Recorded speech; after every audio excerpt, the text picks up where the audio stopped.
everyone. Thank you for joining me today. My name is Danielle Slyman, and I am going to be discussing the findings from my functional behavior assessment with the clinical recommendations completed this semester. To introduce my wonderful student, his name is Joe Hopper. He is a 25-year-old Hispanic male. He currently lives with his mother and father and his sister in Chesapeake, Virginia. And he is diagnosed with autism spectrum disorder, ADHD, and Tourette syndrome. He is also middle class when it comes to his socioeconomic status. And all of these things we would want to keep in mind and consider throughout the treatment program and development. For his services he's received so far, he attended elementary school in a one-on-one intensive setting where they focused on academics, gross and fine motor, socialization, and communication. He then went to a secondary school where he was in a 6-to-1 setting for math and reading only, and then he was in the general classroom. And then during high school, he was in the general classroom all day long. After, from the age of 12 on, he focused on daily living skills and community outings 2 to 4 hours a day with a therapist, which is still, the services are still continuing, and he is very pleased with his services, as well as his mom spoke very highly of his experience throughout the education system. The behavior that he has specifically asked to have decreased is verbal aggression. He said sometimes when he's out in the community, he struggles when he doesn't understand social norms or rules, and sometimes he will engage in verbal aggression. So this is operationally defined as any language, verbal or nonverbal, that is a threat or comment directed at someone in a harmful manner. It can be intimidating and harassing. This can include profanity and obscene gestures. An example includes, "I am going to fucking kill you." A non-example includes language towards an object, activity, or himself. The 2 indirect assessments I completed were the functional assessment interview, the FAI, and the functional assessment screening tool, the FAST.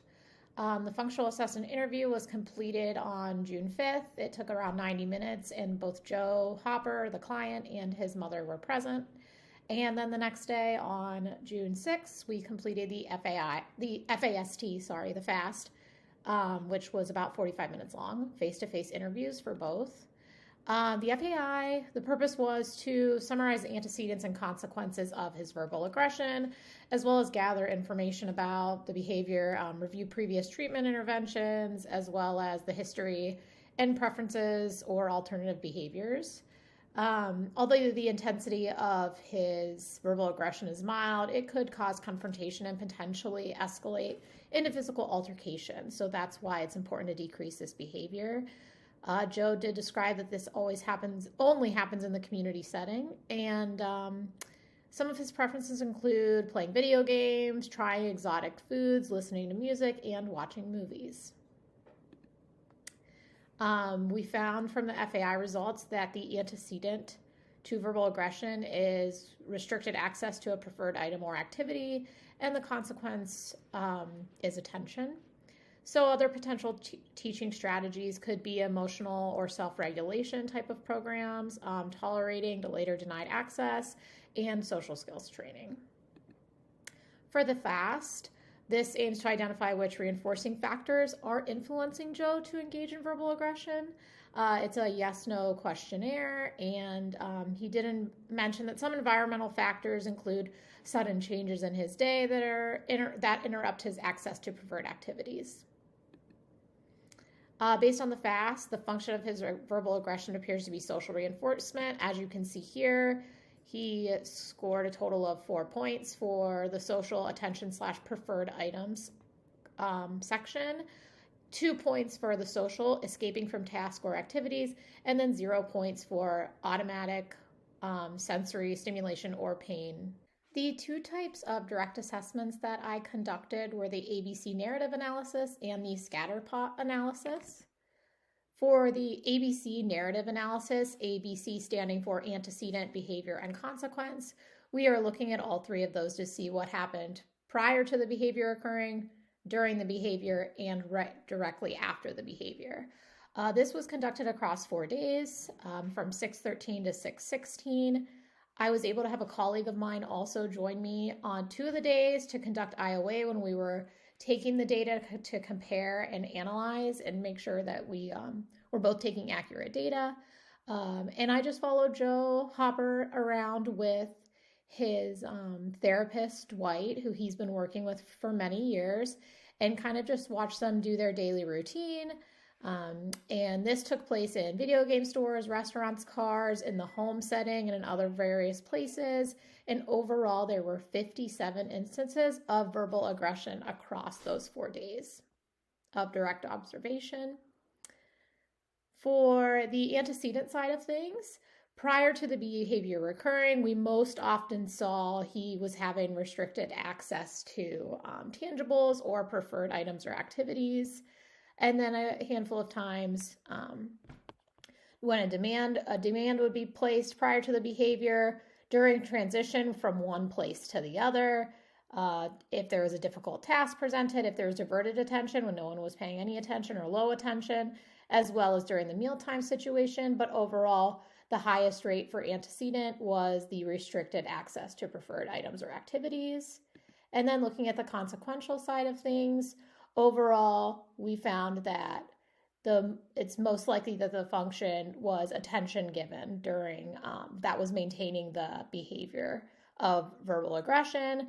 When we also did see some instances of the behavior being ignored, Joe being reprimanded by Dwight for his behavior, Joe trying to problem solve with Dwight, his caregiver, and as well as verbal redirections and physical redirection. So overall, we did find that attention is maintaining the behavior based on the ABC narrative analysis. And then looking at the scatter plot analysis, this was conducted across the exact same day, across 4 days. It was done from 9 to 4:30. I was able to do it myself, as well as having a colleague, the same colleague again, complete IOA across 2 of the days to help compare the data and complete IOA. We found that overall, the highest amount of times that Joe was engaging in verbal aggression was from 9 a.m. to 10:30 and between 1 and 3 p.m. This did correlate with the times that Joe was out in the community. And here is a graph kind of showing the scatter plot of the instances of occurrences or the percentages of occurrences for when Joe engaged in verbal aggression. So as you can see, between 9 and 10:30, we have some instances here. It was down at 0, and some more instances here, again at 0 during mealtime, which was in the home setting every single day. And then once again, when we were out in the community, we have a handful of instances of verbal aggression again. And then he did get home around 3, did not engage in verbal aggressions the rest of the time during the observation. And most of these, the times that he was engaging, as if there were one instance where we had a rain delay, so we weren't able to go to the park as planned. We were at a video game store. He was unable to purchase a video game that he preferred.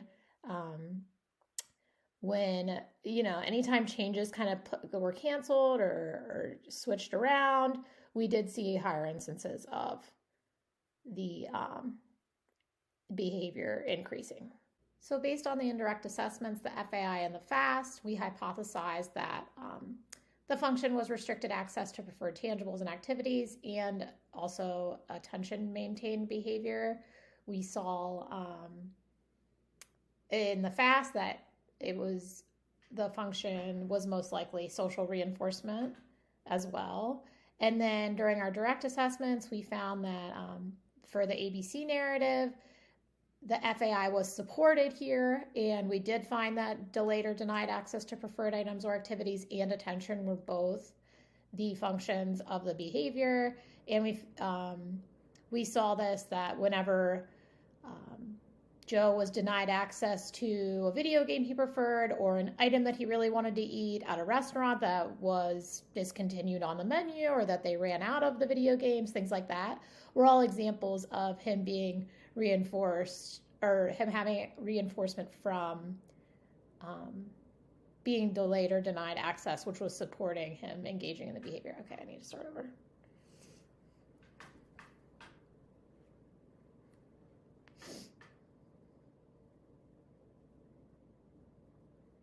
Based on the FAI and the FAST, we were able to hypothesize that social reinforcement was the function of behavior, as well as attention maintained and restricted access to preferred tangibles and activities. This was hypothesized and then supported within the ABC narrative that I completed. We found that delayed and denied access to preferred items was a function of behavior as well as attention. We saw this whenever Joe would engage in verbal aggression if he was denied access to a food item he preferred when we were at a restaurant, or when the video game that he wanted to buy was sold out. So when he was not able to access those preferred items, he would engage in verbal aggression. He also received a lot of attention after, so we know that that is maintaining and reinforcing his behavior. And then we found a correlation between the community outings and the verbal aggression, which was also hypothesized beforehand, and we found it to be true based on the scatter plot data. Now that we've completed the FBA, we will go ahead and look at the clinical recommendations. For the antecedent interventions, I've suggested to Joe would include using visuals, having a calendar to help him kind of time manage when and where he'll be going throughout the day. Give him the opportunity to call ahead if he wants to go see a movie, finding out what time it's going to be so he's not late, or when he's at a restaurant, calling ahead to see if they're offering that specific food item that he really enjoys eating. Then we'll go on and teach social skills as well as travel training. Both of these programs will give him the opportunity to learn how to interact with members of his community, help him understand safety and social norms, and then he'll also look into working on a toleration of delayed and denied access program.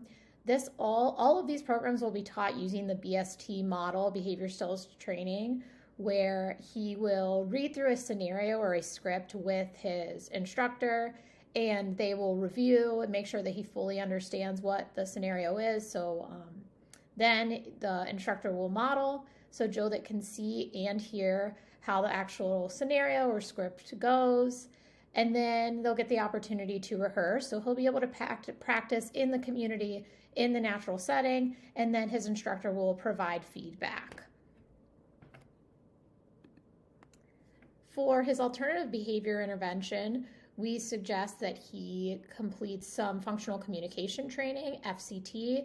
We will use a systematic approach to frayed prompts using most to least prompting, errorless teaching, so that his instructor will always be making sure that he has the opportunity to correctly FCT what he wants. So replacing the behavior of saying F you to somebody, he can now say, that's a bummer, that stinks, can we think of a solution? And we'll teach a variety of different FCTs so that they can generalize across a variety of settings. We will be reinforcing all instances of alternative behavior. We want to reinforce right away by giving him high rates of praise, and then we'll systematically fade out the prompts as well as the reinforcement, and he will be able to access that reinforcement naturally in the community by building those relationships and having social interactions with the members of his community.